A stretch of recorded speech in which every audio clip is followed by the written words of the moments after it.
Olá, meus queridos, vamos agora de Química E 3E, aula 12 também. Estamos acabando essa apostila 3 aí. E a gente entra em função ácidos agora, tá? Ácidos 1 por quê? Porque ainda vai faltar uma aula para a gente trabalhar só com nomenclatura, tudo bem? Agora é uma aula mais de identificação de ácidos e classificação.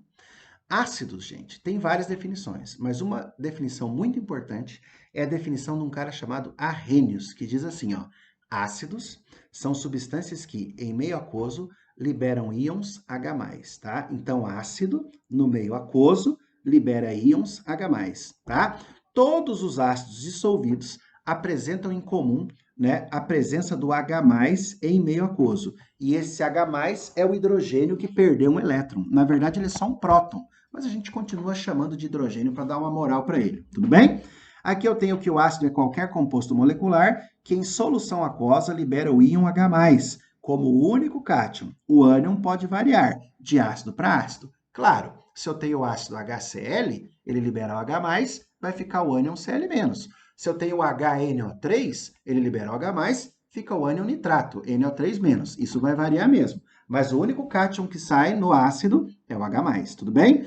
O ácido é um composto molecular e ele é a única classe de moléculas que consegue se ionizar. Por exemplo, o açúcar é um composto molecular e não consegue se ionizar, tudo bem? Só os ácidos conseguem fazer isso, tudo bem? E aqui tem uma observação, gente. Esse H+, que ele é liberado na água, ele pode, junto com a água, fazer uma ligação covalente dativa com o par eletrônico que o oxigênio tem em cima dele e formar essa estrutura H3O+, que é denominado de hidrônio ou hidroxônio. Cuidado, não é hidroxila, hidroxônio, tudo bem? Então, o H3O+, na verdade, é o H+ preso na água por uma ligação covalente dativa. Então, o que é importante nessa tela a gente saber? Que os ácidos, segundo Arrhenius, são substâncias que, em meio aquoso, liberam íons H+, tudo bem? E aí vem, gente, essa liberação de H+, num processo que a gente chama de ionização. Então, vamos lá. Se eu pegar o HCl e jogar ele na água, ele libera H+, mais Cl-. Como ele é um composto molecular, o que é um composto molecular? Vamos lembrar?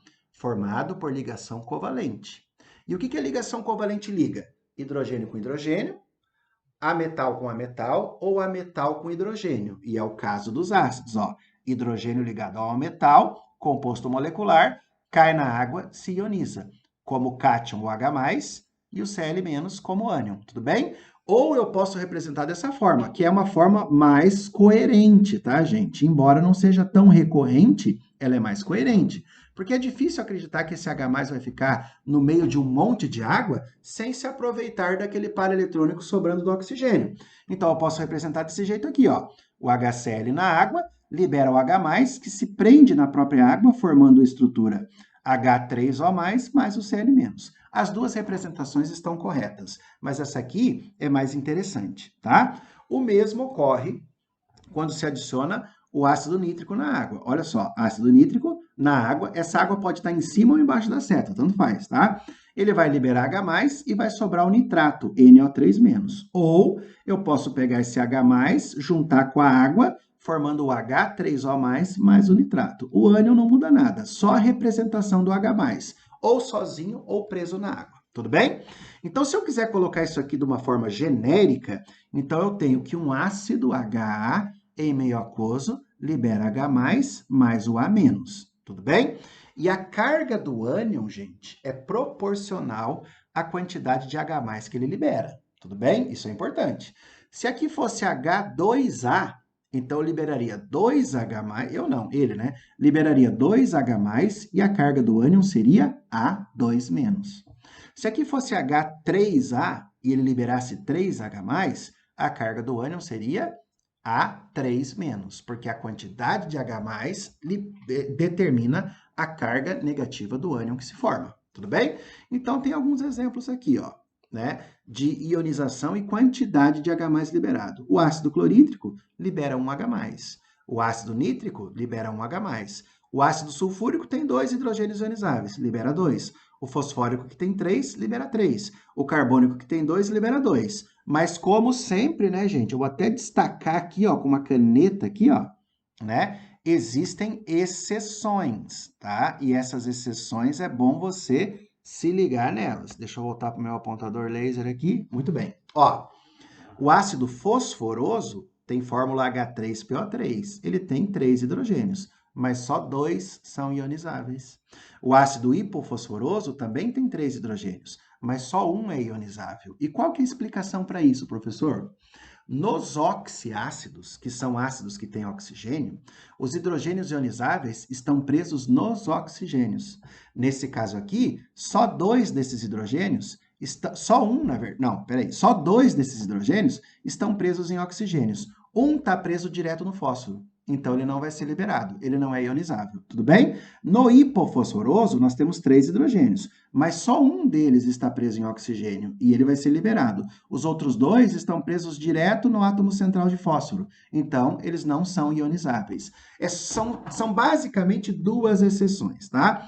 Se a gente pensar na nossa aula de química orgânica, né? Se a gente pegar os ácidos orgânicos, como por exemplo, ácido acético, né? Se a gente, vamos fazer a fórmula aqui do ácido acético, vamos colocar aqui uma caneta de novo, ó. O ácido acético tem o CH3, né? Ó, CH, vai ficar meio feia essa letra, gente, parece uma pintura rupestre aqui, mas tudo bem, eu estou fazendo no mouse. CH3, C, O, que feio, né? COOH, esse aqui é o ácido acético. Se ele libera esse hidrogênio aqui como H+, né, já que ele é um ácido, né, ele é um monoácido. E aqui fica o CH3COO-. Perceba que o ácido tem 4 hidrogênios, mas só um hidrogênio é ionizável, porque os outros 3 estão presos em carbonos. E o hidrogênio ionizável do oxiácido é só aquele que está preso em oxigênio. Tudo bem? E aí, gente, vem uma parte bem importante, que são as classificações, né? Ah, peraí, antes da classificação, deixa eu te passar uma coisinha mais tão importante quanto. Olha só, quando um ácido possui, deixa eu voltar para o meu apontador laser aqui. Quando um ácido possui, né, mais de um hidrogênio ionizável, essa ionização pode acontecer, né, em etapas. Tudo bem? Uma primeira, uma segunda, uma terceira, até uma quarta etapa, dependendo da quantidade de hidrogênios ionizáveis que o ácido tem. O nosso exemplo aqui é o ácido sulfúrico, que tem fórmula H2SO4. Ele pode cair na água e liberar os 2 H+ de uma vez, mas ele pode cair na água e liberar só um H+. Então, se só um H+ for liberado, o outro hidrogênio ficou preso no sulfato com carga menos, HSO4-, tudo bem? Esse ânion aqui não é o sulfato, é o hidrogênio sulfato, porque tem um hidrogênio preso no sulfato, tudo bem? Daí, esse hidrogênio sulfato na água libera o segundo H+, e a carga vai para 2-, e agora é o sulfato do jeito que a gente conhece. Só que, se a gente cortar esse hidrogênio sulfato com esse, né, e baixar o que sobrou, sobrou o ácido sulfúrico, virando 2H+, e o SO4 2-. Essa aqui é numa única etapa, né? Uma ionização em uma etapa só, e essa aqui em 2 etapas. Tudo bem? Um detalhe que é legal a gente saber, beleza? Mas agora a gente pode ir para as classificações. Nós classificamos os ácidos quanto ao número de hidrogênios ionizáveis, quanto à presença de oxigênio, quanto à presença ou ausência de carboxila e quanto à volatilidade. Então, são classificações bem importantes, tá? Essa a gente já viu. Quanto ao número de hidrogênios ionizáveis, nós podemos ter monoácidos, diácidos, triácidos e até tetrácidos, tá? Como o H4P2O7. Se você quiser anotar aí, é o ácido pirofosfórico. Ele é um tetrácido, H4P2O7. Mas olha só, monoácido libera um H+. Então, olha só, o HCl tem um hidrogênio ionizável, monoácido. O HNO3, monoácido. Agora, deixa eu dar um destaque aqui, ó. Deixa eu pegar meu marca-texto. Vamos destacar esse aqui, ó. Olha só, o H3PO2. Ele tem 3 hidrogênios, mas só um é ionizável. Lembra da exceção que a gente viu na tela anterior? Então, tá aqui, ó. Hidrogênio ionizável, só um. Então, ele é um monoácido, tá bom? Ele é um diácido ou um ácido diprótico quando ele tem 2 hidrogênios ionizáveis. O ácido sulfúrico tem 2, o H2S tem 2, mas esse aqui, ó, embora ele tenha 3 hidrogênios, só 2 são ionizáveis. Esse aqui é o ácido fosforoso, esse aqui é o hipofosforoso, tudo bem? Daí, triácidos ou ácidos tripróticos são 3H+, 3 hidrogênios ionizáveis. Então, tem o ácido fosfórico, o ácido bórico, mas fica atento a essas duas exceções, tá? Se você vai fazer um vestibular mais concorrido, você não pode se dar o luxo de errar isso aqui. Então, isso aqui você tem que dar uma atenção especial, tá bom? Aqui não, gente, aqui é muito fácil. Quanto à presença de oxigênio, vamos abusar do marca-texto, que agora eu estou com marca-texto, agora eu estou chique, né? Quanto à presença ou ausência de oxigênio, olha que sugestivo. Oxiácidos são ácidos que têm oxigênio. E hidrácidos são ácidos que não têm ausência de oxigênio. Tudo bem? Olhou para a fórmula, não tem oxigênio, é um hidrácido. Olhou para a fórmula e tem oxigênio, é um oxiácido. Bem fácil, né? Esse aqui mais fácil ainda, quanto à presença ou ausência de carboxila.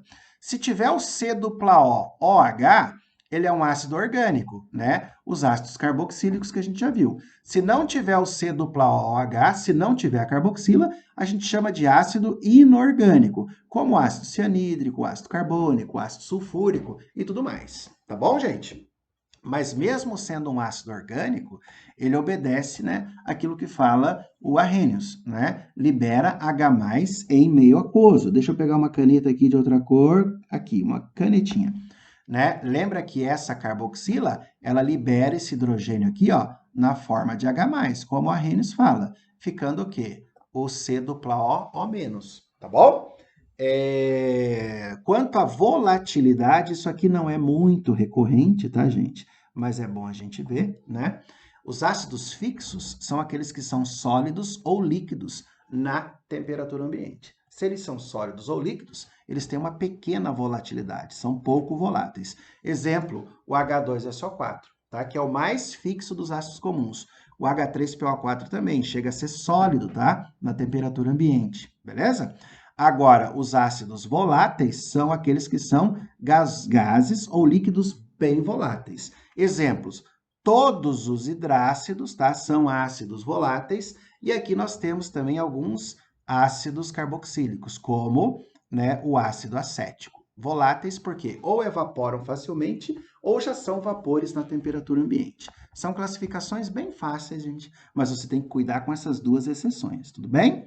E aí vem uma próxima classificação, né, que é a classificação quanto à força. E eu gostaria que vocês dessem uma atenção muito especial para essa classificação, tá? A gente pode analisar a força do ácido, né, identificando, na verdade, o grau de ionização dele. O que é o grau de ionização? É a quantidade de moléculas que se ioniza em relação ao total de moléculas que se dissolvem. Todos os ácidos são solúveis em água, não existe ácido insolúvel. Jogou na água, se dissolve.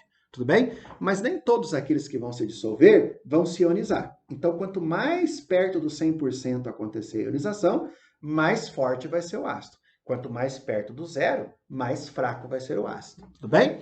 Eu posso analisar a força de um ácido pelo brilho que ele causa ali, ó, pela intensidade da luz provocada ali numa lâmpada, tá? Então, o que eu faço? Eu faço o teste da lâmpada. Eu corto um desses fios aqui, ó, interrompo ele, né? E coloco essa lâmpada com os fios interrompidos numa solução com ácido. Se ela acender bem forte, é porque o ácido que está ali na solução é forte. É um eletrólito forte. Se ela acender bem fraquinho, é porque esse ácido é fraco. Vai acender, né? Porque os ácidos se ionizam. Mas, se acender bem pouquinho, é porque o ácido é bem fraquinho. Se acender bem forte, é porque o ácido é bem forte. Isso está relacionado, gente, com o grau de ionização, o coeficiente alfa, que é a quantidade de molécula ionizada em relação ao total de molécula dissolvida. Isso aqui é tão importante que eu vou abrir uma tela só para isso, tá bom? Então, o que é esse grau de ionização ou coeficiente alfa? Na verdade, é uma relação entre o número de partículas ionizadas e o total de partículas ou moléculas de ácidos dissolvidas, tudo bem? Isso aqui vai gerar para nós um parâmetro. Se a ionização for inferior a 5%, a gente fala que o ácido é fraco, tá bom? Isso aí não vale só para ácido não, tá, gente? Esse aqui, se você transformar em grau de dissociação, vale também para qualquer eletrólise, tá? Mas de ionização é só para o ácido. Se o coeficiente alfa ou o grau de ionização for maior que 50%, a gente vai dizer que o ácido é forte. Se for entre 5% e 50%, é moderado. E o que é esse númerozinho aqui em cima? 5% é 5 dividido por 100, 0,05. 50% é 50 dividido por 100, 0,5. Então, tanto faz o número bruto ou a porcentagem, tudo bem? Então, vamos lá, que eu sei que você está ansioso para aprender isso aqui. Vamos supor que nesse copo aqui com água, eu coloquei 100 moléculas de ácido clorídrico, tudo bem? E dessas 100 moléculas, só 90 ionizaram, só não, bastante, né? 90 ionizaram, ou seja, 90 fizeram isso aqui, ó, viraram H+, mais Cl-, tudo bem? Todas as 100 na água se dissolveram, mas das 100, 90 viraram H+ e Cl-. Então, como é que eu faço a fórmula? Alfa é 90 ionizado dividido por 100, o total dissolvido, dá 0,9 ou 9%, ou seja, é maior que 0,5 ou 50%. Então, eu posso falar tranquilamente que o ácido clorídrico é forte, tudo bem? Nessa de baixo, eu coloquei 100 moléculas do ácido cianídrico, que já é um ácido conhecidamente fraco, tá? Das 100 moléculas, só 3 ionizaram, ou seja, só 3 viraram H+ e Cn-. Então, se eu jogar aqui no alfa, 3 em 100, 0,03 ou 3%, menor que 0,05 ou 5%. Então, esse ácido é um ácido fraco, tudo bem? Se eu voltar... vamos usar essa tela aqui mesmo, tá? O máximo que podia acontecer aqui é das 100 que eu joguei, as 100 ionizarem. E 100 dividido por 100 dá 1. Então, o grau de ionização máximo que eu posso ter é 1 ou 100%. Não é verdade? Aqui seria 1 ou 100%. E o mínimo que pode ter é jogar 100 moléculas e nenhuma dissolver. Então, é zero. Ou seja, o alfa vai de 0 a 100% ou no número bruto de 0 a 1. Tudo bem, gente? Deixa eu voltar nessa tela aqui, ó, rapidinho. Opa, aqui. Então, se eu analisar a força desses ácidos aqui, ó, desses ácidos aqui, o mais forte é o ácido clorídrico, porque ele tem o grau de ionização mais próximo de 100%. E o mais fraquinho é o ácido cianídrico, porque tem um grau de ionização, ó, mais próximo de quanto? De 0. Tá vendo? Mais próximo de 0, mais fraco. Mais próximo de 100, mais forte. Tudo bem? Esses valores foram só uns exemplos que eu usei para facilitar a compreensão, o entendimento de vocês. Tudo bem? E daí, gente, né, nós temos também como calcular a força dos ácidos, calcular não, como prever a força dos ácidos, simplesmente pela fórmula, tá? Para os hidrácidos, quais são os hidrácidos fortes? Os fortes são 3, o ácido clorídrico, o ácido bromídrico e o ácido iodídrico, tudo bem? Só existe um hidrácido moderado, que é o ácido fluorídrico, e os demais são todos fracos. Então, falando de ácido que não tem oxigênio, os 3 fortes são esses aqui. O moderado é o HF e os demais, como H2S, né, o HCN, são todos fracos. Tudo bem? Daí, para os oxiácidos, né, nós temos a fórmula do tipo, olha só, hidrogênio com uma quantidade B, um elemento, e oxigênio numa quantidade A. O índice B e o índice A são as quantidades, né? Por exemplo, H2SO4. O B é 2, né? O elemento é o enxofre e o A é 4. H3PO4. O B é 3, o A é 4 e o elemento aqui, ó, é o fósforo, né? Se a gente, ó, pegar a quantidade A de oxigênio menos a quantidade B de hidrogênio e esse valor der 3 ou 2, a gente vai considerar o ácido forte. Olha o ácido perclórico, HClO4. 4 menos 1 dá 3. 3 é forte. Ácido nítrico, 3 menos 1 dá 2. 2 é forte.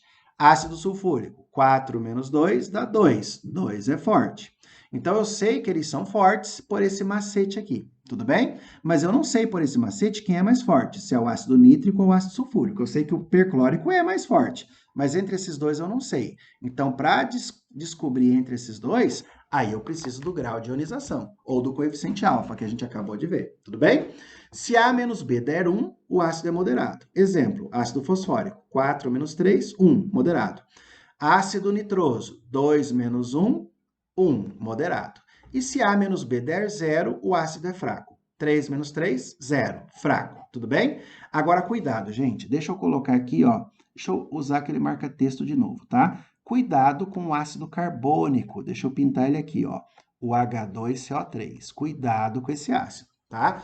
Se você pegar esse esquema aqui, ó, 3 menos 2 dá 1. E por esse esquema ele seria moderado, mas ele não é. O ácido carbônico, né, ao contrário do que esse esquema nos mostra, ele é um ácido muito instável. Ele se quebra muito facilmente em água e gás carbônico. Então, a gente considera ele um ácido fraco, tá? Todos os ácidos orgânicos, que são aqueles que têm carbono, são ácidos fracos. Então, a gente vai pegar o ácido carbônico e lembrar que tem carbono e chamar ele de fraco também, só para a gente não esquecer. Ácidos com carbono são ácidos fracos. Eles não servem nesse esquema de força aqui, tudo bem? Dá uma treinada nessas classificações, dá uma analisada naquelas ionizações especiais e bons estudos, ok? Tchau, tchau.